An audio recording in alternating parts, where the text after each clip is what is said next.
నమస్తే, welcome to our channel. నేను సిరి.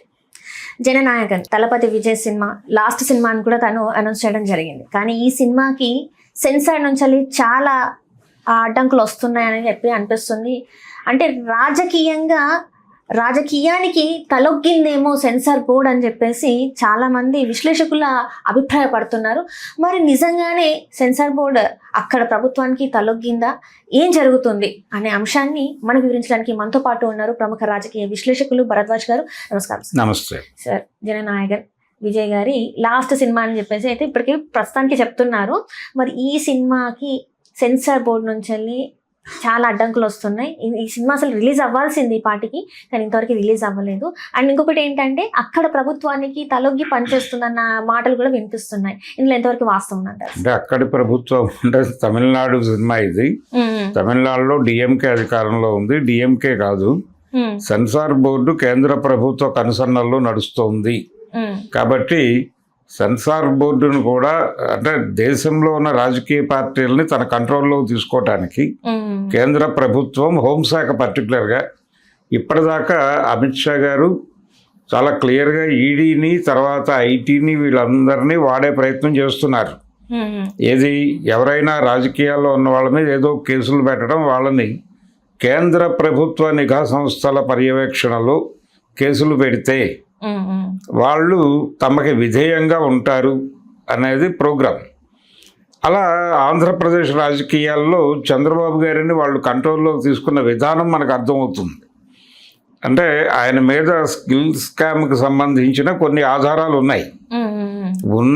దీని మీద అరెస్ట్ చేసేటువంటి ఉద్దేశం ఉంది అని అప్పటి రాష్ట్ర ప్రభుత్వం కేంద్ర హోంశాఖకి చెప్పినప్పుడు కేంద్ర హోంశాఖ వద్దు అంటుందని అందరూ అనుకున్నారు. కానీ మీరు ముందుకు వెళ్ళండి, ఏమీ కాదు అని చెప్పారు వాళ్ళు. చెప్పిన తర్వాత వాళ్ళ అనుమతితోనే అరెస్ట్ చేసింది అప్పుడు జగన్ గవర్నమెంట్. చేసిన తర్వాత అదే భారతీయ జనతా పార్టీ మళ్ళీ వచ్చి చంద్రబాబుతో సయోధ్య పెట్టుకుంది. అంటే మరి చంద్రబాబు మీద కేసు పెట్టడానికి అనుమతి ఇచ్చిన పార్టీయే మళ్ళీ ఎందుకు ఆయనతో సయోధ్యకు వచ్చింది అంటే ఆయన్ని తమ కంట్రోల్లోకి తీసుకుని అప్పుడు స్నేహం. అందుకంటే ముందు నుంచి నేను మీతో కలుస్తానని లెటర్లు పంపిస్తున్నాడు ఆయన. ఆ లెటర్లో వేటికి రిప్లై కూడా ఇవ్వలేదు, వాళ్ళు ఎక్నాలెడ్జ్మెంట్ కూడా ఇవ్వాల. కానీ వాళ్ళు ప్రోగ్రామ్ అంటే వాళ్ళకి అర్థమైంది పబ్లిక్ మూడ్లో కొంత ఏదో ఒక చేంజ్ కనిపిస్తోంది, దీన్ని మనం వినియోగించుకోవాలి అని వాళ్ళు అనుకున్నప్పుడు చంద్రబాబును వినియోగించుకోవడానికి ముందస్తుగా అతను మనకు సరెండర్ అయి ఉండాలి. సరెండర్ అయి ఉండాలంటే అతని పీకల మీద ఒక కత్తి ఉండాలి. ఆ కత్తిగా ఈ కేసును వాడదాం అని చెప్పి వాళ్ళు ముందే అనుకుని గ్రీన్ సిగ్నల్ ఇచ్చి మీరు కొట్టండి మేము చూసుకుంటామన్నారు.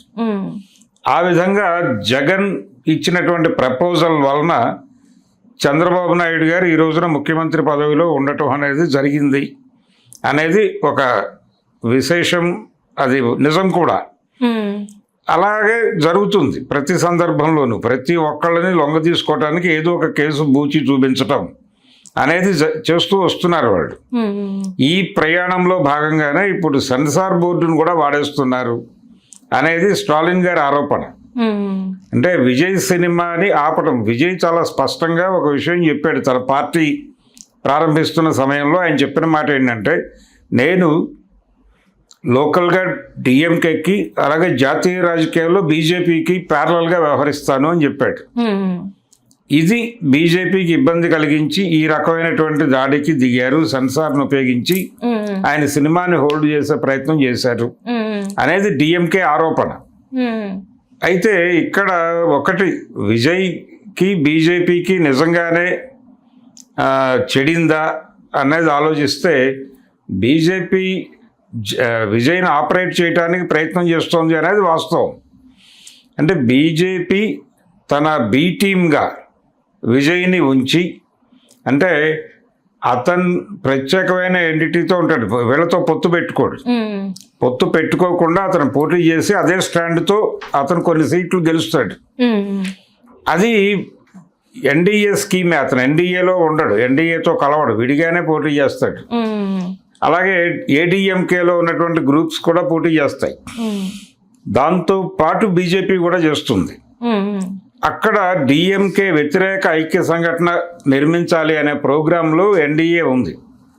అంటే డిఎంకే వ్యతిరేక ఐక్య సంఘటన డిజైన్ చేయటం అనేది ఎన్డీఏ ప్రోగ్రాము. అందులో భాగంగా అందులోకి ఇతను రాడు, విజయ్ బయటే పోటీ చేస్తాడు.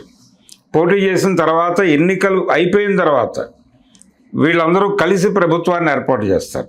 ఒకవేళ వీళ్ళకి డిఎంకే కంటే ఎక్కువ సీట్లు కలిసి వస్తాయి, అప్పుడు కలిసి ప్రభుత్వాన్ని ఏర్పాటు చేస్తారు. అంటే పోల్కి ముందు అలయన్స్ ఉండదు ఎవరితో, పోల్ తర్వాత మాత్రమే అలయన్స్లు ఉంటాయి.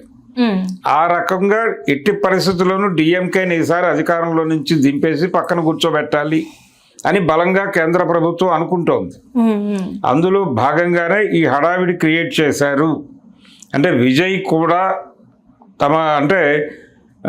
తమ పట్ల కొంత విధేయంగా ఉండాల్సిన అవసరం ఉంది అనేది అతనికి అర్థం చేయించడం కోసమే ఇది చేశారు అనేది ఒక మాట అయితే, రెండో మాట ఏంటంటే వాంటెడ్గానే వాళ్ళు విజయ్ మీద ఈ రకమైన ఒకవేళ సెన్సార్ని వాడడం నిజమే అయితే ఇతను బీజేపీ కంట్రోల్లో లేడు, బీజేపీ శత్రువుల జాబితాలోనే ఉన్నాడు అని ప్రజల్ని నమ్మించడం కోసం కూడా ఈ సినిమా మీద సెన్సార్ ద్వారా దాడి చేయించి ఉండొచ్చు అనేది నా అంచనా.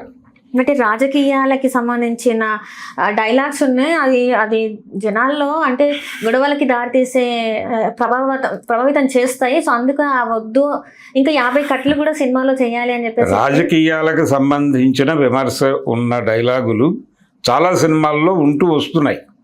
కొన్ని సినిమాలను టార్గెట్ చేసి వాళ్ళు ఎలిమినేట్ చేస్తున్నారు. ఇది ఎంపురాన్ అనేటువంటి సినిమా వచ్చింది ఆ మధ్య, పృథ్వీరాజ్ సుకుమార్ మలయాళం సినిమా. ఆ సినిమాలో చాలా రాజకీయ సంభాషణలు ఉన్నాయి. ఆ రాజకీయ సంభాషణలు టార్గెట్ చేసి సంఘ్ పరివారం మీద దాడి, అది చాలా స్పష్టంగా వాళ్ళు చాలా ఓపెన్ గా సంఘ్ పరివారం మీద దాడి చేశారు. ఆ డైలాగులన్నీ తీసేయమని చెప్పి వాళ్ళకి సెన్సార్ సర్టిఫికెట్ వచ్చిన తర్వాత, ఆ సినిమా రిలీజ్ అయిన తర్వాత, జనాలు అందులో ఉన్న డైలాగుల గురించి మాట్లాడుకోవటం మొదలుపెట్టిన తర్వాత అప్పుడు అభ్యంతరం చెప్పి అవన్నీ కట్ చేయించారు. అది అలాంటివి జరుగుతాయి. అంటే చాలా సందర్భాల్లో చాలా సినిమాల్లో పొలిటికల్ డైలాగ్స్ ఉండి తీరతాయి. ఏదో ఒక పొలిటికల్ ఒపీనియన్ చెప్పడం జరుగుతుంది ఆ సినిమాల్లో. ఆ పొలిటికల్ ఒపీనియన్ చెప్పడం తప్పు అని చెప్పి సినిమా మీద దాడి చేయటం అనేది కరెక్ట్ కాదు. కానీ ప్రభుత్వాలు చేస్తాయి ఆ పని. గతంలో చాలాసార్లు జరిగింది. ఉదాహరణకి రామారావు గారి బ్రహ్మంగారి జీవిత చరిత్ర సినిమా కూడా హోల్డ్ అయింది అలాగే. ఆ సినిమాలో కొన్ని పొలిటికల్ స్టేట్మెంట్స్ ఉన్నాయి అని. అలా అంతకు ముందు తాతమ్మ కళ అనే సినిమా హోల్డ్ అయింది. అది 2 సార్లు సినిమా రిలీజ్ అయిపోయి, అది సెన్సార్లో చాలా కట్స్ ఉండి అవన్నీ అయిపోయి పరిష్కారం అయిపోయి సినిమా రిలీజ్ అయిన తర్వాత 50 రోజులు ఆడిన తర్వాత మళ్ళీ సినిమాని ఆపేశారు. అదేంటి సార్? అంటే అప్పటికే 50 రోజులు అంటే అప్పటికే చాలా మంది సినిమా చూసేసి ఉంటారు, అయినా కూడా మళ్ళీ ఎందుకు అలా అని అయినా బ్యాన్ చేశారు. ఎందుకు బ్యాన్ చేశారంటే అప్పటి ప్రభుత్వ విధానమైనటువంటి కుటుంబ నియంత్రణ మీద వ్యతిరేకత ఉంది ఆ సినిమాలో. ఓకే. ఉండి అంటే భానుమతి గారితో అలాంటి డైలాగులు రాయించి చెప్పించారు ఆయన. ఆ సినిమా నిర్మాత ఎన్టీ రామారావు గారు. అందులో ఆ రకమైనటువంటి దాడి ఉంది ప్రభుత్వ విధానాల మీద. దాంతో దాన్ని అలా 50 రోజుల తర్వాత మళ్ళీ ఆ టోటల్ సీన్ తీసిన తర్వాత మళ్ళీ ఆ స్పేస్ పోడ్చటం కోసం, అంటే నిడివి తగ్గుతుంది, తగ్గినప్పుడు ఆ స్పేస్ని పోడ్చటం కోసం రీషూట్ చేసి అప్పుడు రిలీజ్ చేశారు మళ్ళీ. ఆ రిలీజ్ చేసినప్పుడు ఇవేవి లేకుండా చూసుకున్నారు. ఆ ప్లేస్లో ఒక పాట పెట్టి కంప్లీట్ చేసి బయటకు వదిలేశారు సినిమాని. ఆ తర్వాత పెద్దగా ఆడలేదు. 50 రోజులు అయితే బాగా ఆడింది, అది జనాల్ని బాగా హుక్ చేయగలిగింది. ఇలాంటి సందర్భాలు చాలా ఉన్నాయి చరిత్రలో. అలా సెన్సార్లోకి వెళ్ళి బొబ్బిలిపులి సినిమా కూడా సెన్సార్ ఇబ్బందులు ఎదుర్కొంది. బొబ్బిలిపులి ఎదుర్కొంది. కోడలు దిద్దిన కాపురం అనే సినిమా సెన్సార్తో గొడవైంది. ఇలా చాలా సందర్భాల్లో సెన్సార్ వాళ్ళు సినిమాల్లో రాజకీయ సంభాషణలు, అంటే అప్పుడు అధికారంలో ఉన్నటువంటి పార్టీ విధానాలను విమర్శిస్తే వాటి పట్ల కొంత కత్తెర ఉపయోగించేవాళ్ళు వాళ్ళు. అలాగే యమగోళ సినిమాలో కూడా రాజకీయ సంభాషణలు ఉన్నాయి. నేరుగా కేంద్రంలో అధికారంలో ఉన్న పార్టీని టార్గెట్ చేసిన డైలాగులు కూడా ఉన్నాయి. అయినప్పటికీ ఆ సినిమాని సెన్సార్ బార్ నుంచి కాపాడి బయటకు తెచ్చుకోగలిగాడు ప్రొడ్యూసర్ వెంకటరత్నం గారు. బయటకు వచ్చిన తర్వాత ఆ సినిమా చాలా పెద్ద సక్సెస్ అయింది. అందులో నేరుగా ఇందిరాగాంధీని అలాగే నేరుగా సంజయ్ గాంధీని విమర్శిస్తారు. అప్పుడు ఇక్కడ వెంగళరావు గారు, అప్పుడు ఉమ్మడి రాష్ట్రం, వెంగళరావు గారు సీఎం, కాంగ్రెస్ ప్రభుత్వం, వాళ్ళు కొంత ఇబ్బంది పడ్డారు. లోకల్ కాంగ్రెస్ నాయకుల మీద కూడా విమర్శలు ఉన్నాయి దానిలో. కొత్త రఘురామయ్య లాంటి వాళ్ళ మీద విమర్శలు ఉన్నాయి ఆ సినిమాలో. అయితే వీళ్ళందరూ వ్యతిరేక శిబిరం నాదే ఆయనకి, వెంగళరావు గారికి. అందుకని కూడా ఆయన చూసి చూడనట్టు వ్యవహరించారు. అది పాస్ అయిపోయింది, సినిమా రిలీజ్ అయిపోయి చాలా పెద్ద విజయం సాధించింది. అలాగే ప్రభుత్వాలు రాజకీయాల్లోకి వచ్చిన నటుల పట్ల కూడా కొంత దుర్మార్గంగా వ్యవహరించిన సందర్భాలు కూడా ఉంటాయి. అంటే బొబ్బిలిపులి వివాదానికి రామారావు రాజకీయాల్లోకి వస్తున్నాడు అనే వార్తే కారణం. అలాగే బ్రహ్మంగారి చరిత్ర సెన్సార్లో ఇరుక్కోవడానికి కూడా ఆయన రాజకీయాల్లోకి వస్తున్నాడు అనే వార్తే కారణం.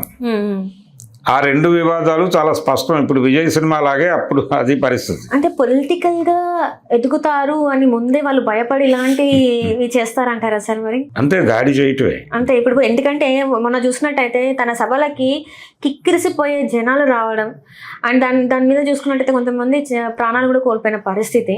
సో ఇట్లాంటి అంటే జనవాహిని చూసేసి వీళ్ళు అప్పుడే భయపడుతున్నారా? అంటే పర్సనల్ గా వాళ్ళు అటాక్ చేయదలుచుకుంటే, అంటే ఇతను మనకు వ్యతిరేకంగా ఉంటాడు అనిపించినప్పుడు సినిమాలు మాత్రమే కాదు, వాళ్ళకి సంబంధించిన ఆస్తుల మీద కూడా దాడులు జరుగుతాయి. జరిగింది కదా సార్. అంటే ఇది విజయవాడలో కళ్యాణ్ చక్రవర్తి, కపర్ది అని ఒక 2 సినిమా హాళ్ళు ఉండేవి కలిసి.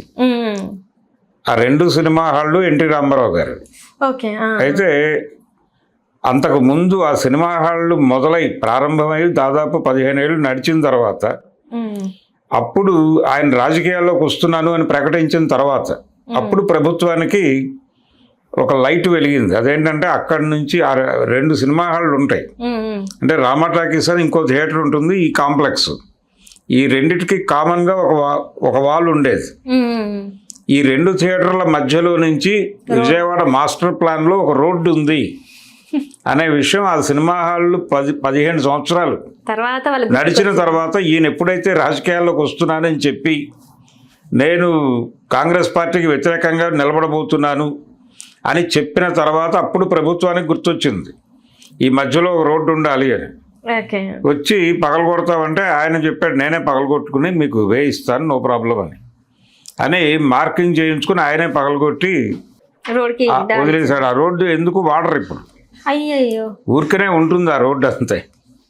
ఇప్పటికీ ఆ రోడ్డు ఉంది. అంటే ఆ థియేటర్లో ఆయన తమ్ముడికి వెళ్ళిపోయిన త్రివిక్రమరావు గారికి, ఆయన అక్కడ ఇప్పుడు వాళ్ళ అబ్బాయి కళ్యాణ్ చక్రవర్తి మొన్న ఈ సినిమాలో యాక్ట్ చేసాడు కదా, ఆయన ఇప్పుడు అవి 2 పగలగొట్టి ఏదో కాంప్లెక్స్ కడుతున్నాడు, అక్కడ షాపింగ్ కాంప్లెక్స్ కడుతున్నాడు.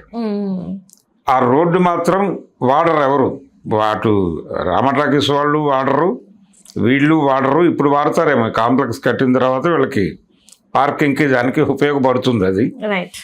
ఇలాంటి సందర్భాలు చాలా ఉన్నాయి చరిత్రలో. అలాగే ఎంజి రామచంద్రన్ని కూడా హుక్ చేయటం కోసం ఆ రోజుల్లో రిక్షాకారన్ సినిమా మీద అలాంటి ఆరోపణలు చేశారు. ఇది జరుగుతున్నటువంటి చరిత్రే. కానీ ఇప్పుడు విజయ్ సినిమా మీద ఇలాంటి అటాక్ చేయటం వెనకాల వాళ్ళ వ్యూహం వేరు. వాళ్ళ వ్యూహం ఏంటంటే విజయ్ని బీజేపీ ఈ దాడి చేయిస్తోంది అనేది కూడా జనంలో ప్రచారం కావాలని బీజేపీ ఉద్దేశం. వాళ్ళు అన్నారు ఈరోజు, మేము సెన్సార్ని వాడుతున్నాము, ఇలాంటి ఆరోపణలన్నీ నిరాధారమైనవి, అనవసరంగా మమ్మల్ని టార్గెట్ చేసి వీళ్ళు డిఎంకే వాళ్ళు అనవసరంగా మాకు రుద్ది మాట్లాడుతున్నారు. ఆ సినిమాలో నిజంగానే అభ్యంతరకరమైన మాటలుంటే సెన్సార్ వాళ్ళు హోల్డ్ చేసి ఉంటారు, అదే తప్ప అందులో కేంద్ర ప్రభుత్వ జోక్యం ఉందనే మాట తప్పు అని భారతీయ జనతా పార్టీ స్పష్టంగా చెప్పింది. అయితే నా అనుమానం ఏంటంటే ఈ రగడ కావాలనే భారతీయ జనతా పార్టీ రేపింది అని నేను అనుకుంటున్నాను. ఎందుకంటే విజయ్ అలా ఉండాలి. విజయ్కి అంటే ద్రవిడ సెంటిమెంట్ తమిళనాడులో ఎక్కువ, కాబట్టి ద్రవిడ సెంటిమెంట్ తాలూకా ఓట్ బ్యాంక్ కూడా ఎక్కువ. ఆ ఓట్ బ్యాంక్ ఆధారంగానే డిఎంకే గెలుస్తూ వస్తుంది. Right right. సో ఆ ఓట్ బ్యాంక్ చేల్చాలి అంటే బీజేపీతో అలయన్స్ ఉండకూడదు అతనికి.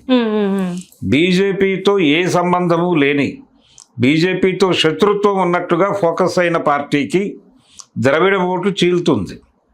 అలా విజయ్ ద్వారా డిఎంకే ఓట్లు కొంత చీల్చగలిగితే మిగిలింది వీళ్ళు ఆర్గనైజ్ చేసుకోగలరు. ఓకే. అలా డిఎంకేని కొట్టాలి అనేటువంటి ఒక భారీ ప్రోగ్రాం, ఆ భారీ డిజైన్డ్ ప్రోగ్రాంలో భాగంగానే ఇప్పుడు విజయ్ మీద ఈ దాడులు జరుగుతున్నాయి. అది తెలుగులో బాలకృష్ణ గారితో వచ్చిన సినిమా ఉంది భగవంత్ కేసరి, దాని రీమేకే ఆ సినిమా. ఆ సినిమాలో పొలిటికల్ డైలాగులు ఉన్నాయి, ఆల్రెడీ ట్రైలర్లో అవి కనిపించినాయి, వినిపించినాయి కూడా. ఇది ఇక్కడ అభ్యంతరం కాలేదు, అక్కడ ఎందుకు అభ్యంతరం అవుతున్నాయి అనేది ప్రశ్న. అక్కడ అనుమానం అంటే అక్కడ గొడవ ఏంటంటే వాళ్ళు ఏదో ఇబ్బంది పెట్టాలి విజయ్ అని కాదు, ఈ రచ్చ జరగాలి, విజయ్కి బీజేపీకి గ్యాప్ ఉందని జనాలు నమ్మాలి. అది నమ్మేస్తే మిగిలిన పనులు అయిపోతాయి.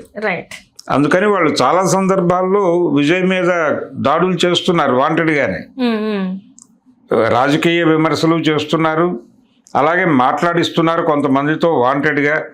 ఈ రచ్చంతా జరుపుతోంది డిఎంకేని టార్గెట్ చేసి. డిఎంకేకి కూడా అది అర్థమైంది. అంటే ఇప్పుడు డిఎంకేకి అర్థమైన తర్వాతే వాళ్ళు దీన్ని కేంద్ర ప్రభుత్వం ఆడిస్తున్న నాటకంగా స్టాలిన్ మాట్లాడటం వెనకాల ఉద్దేశం కూడా అదే. అంటే విజయ్కి తను మద్దతు ప్రకటించేస్తే విజయ్ని పిలిచి ఒకసారి మాట్లాడితే కొంత క్లారిటీ వస్తుందని చూస్తున్నాడు ఆయన స్టాలిన్. విజయ్ కూడా ఇప్పుడు సైలెంట్ గా ఉన్నాడు, దీని మీద ఏమీ మాట్లాడట్లేదు. చూద్దాం ఏం జరుగుతుందో. అతనికి అర్థమైంది ఈ రోజు కాకపోతే రేపైనా వచ్చేస్తుంది మనకి సర్టిఫికెట్ అనేది క్లారిటీ ఉంది అతనికి. అంటే పొంగల్ వరకు కూడా రిలీజ్ అయ్యే అవకాశాలు లేవంటారా సార్? చెయ్యొచ్చు, అంటే 1 day బిఫోర్ వచ్చినా కానీ వాళ్ళు ప్రిపేర్డ్ గానే ఉన్నారు, థియేటర్లన్నీ హోల్డ్ అయి ఉన్నాయి కాబట్టి చెయ్యొచ్చు. కాకపోతే కొన్ని టెక్నికల్ అంశాలు ఉంటాయి, అంటే ప్రమోషన్ చేయటము ఇలాంటివి డిస్ట్రిబ్యూటర్లకు సంబంధించిన గొడవ. అంటే బుక్ మై షోలో చూసుకున్నట్టయితే వాళ్ళు చెప్పిన రిలీజ్ డేట్కి అతి పెద్దగా కలెక్ట్ అంటే బుకింగ్ అయిన సినిమాగా ఈ సినిమా ఉంది అని చెప్పేసి మనకి వార్తలు వస్తున్నాయి. వాళ్ళు పే అంటే మళ్ళీ మనీ బ్యాక్ కూడా చేయడం జరిగింది. సో అంటే ఇంత చూస్తున్నా కూడా మళ్ళీ ఇలాంటివి చేయడం అంటే ప్రజల్లో మళ్ళీ ఒక వ్యతిరేకత రాదంటారా? మరి వ్యతిరేకత కాదు, వ్యతిరేకత రావాలనేదే వాళ్ళ ఉద్దేశం కూడా. అంటే బీజేపీ ఇలా చేస్తోంది, అంటే విజయ్ని టార్గెట్ చేస్తోంది బీజేపీ అని జనాలు అనుకోవాలని ప్రయత్నాలని అనుకోవడం కోసమే చేస్తున్న డ్రామా ఇది. వీళ్ళ టార్గెట్ డిఎంకేని కొట్టడం కోసం బీజేపీకి బి టీమ్ గా విజయ్తో పార్టీ పెట్టించారు. ఇలాంటివి జరుగుతాయి. అంటే చరిత్రలోకి వెళ్తే వైఎస్ రాజశేఖర రెడ్డి గారు రెండోసారి ఎన్నికల్లో గెలిచినప్పుడు కూడా ఇలాంటి ఆరోపణ ఒకటి ఉంది. చిరంజీవి గారి పార్టీ ప్రజారాజ్యం పార్టీ కూడా ఆ రోజున కాంగ్రెస్ కి బి టీమ్ గానే నడిచింది. ఎందుకంటే విలీనం కూడా కాంగ్రెస్ లోనే చేశారు. అంటే కాంగ్రెస్ కి వ్యతిరేకంగా పెడుతున్నాను అని చెప్పిన చిరంజీవి గారు మళ్ళీ కాంగ్రెస్ లోనే విలీనం చేశాడు. రెండోది చిరంజీవి గారు పార్టీ పెట్టాలని మొదటి నుంచి కోరిన వాళ్ళందరూ కాంగ్రెస్ వాళ్ళే. జక్కంపూడి రామ్మోహన్ రావు గారు ప్రతి ఎన్నికల్లోనూ ఎన్నికలకి ముందు ఒక మాట చెప్పేవాడు, అతి త్వరలో చిరంజీవి రాజకీయాల్లోకి రాబోతున్నాడు, పార్టీ పెట్టబోతున్నాడు, ఇప్పుడు ఉన్నటువంటి రాజకీయ చరిత్ర అంతా మారిపోతుంది అని మాట్లాడేవాడు. అలా కరపత్రాలు వేసి పంచేవాడు అక్కడ గోదావరి జిల్లాలో. అందుకని ఈ ధోరణి ఉంటుంది. కానీ విజయ్తో ఈ సెన్సార్ ఘర్షణ ఇది ప్లాన్డ్, ఒక స్కీమ్ ప్రకారం పెడుతున్నారు వాళ్ళు. ఇది ఆయన బీజేపీకి బి టీమ్గా ఉన్నాడు అనేది వాస్తవం. అతన్ని అలా సపరేట్గా ఉంచటం కోసమే ఈ సెన్సార్ గొడవని వాడుతున్నారు. ఇది విజయ్కి ఫేవర్గానే పరిష్కారం అవుతుంది. Right sir, right. Thank you so much sir. Thank you. Hello, Telugu రాజ్యం ఛానల్ చూస్తున్నారా? సామాజిక రాజకీయ జీవన చిత్రణే తెలుగు రాజ్యం. అతిశయోక్తులు అసత్యాలు ఉండవు. రాజకీయ కోణం కాదు, ప్రజా కోణమే కొలబద్ద. తెలుగు రాజ్యం వీక్షణ నీ ఉత్తమ అభిరుచికి నిదర్శనం.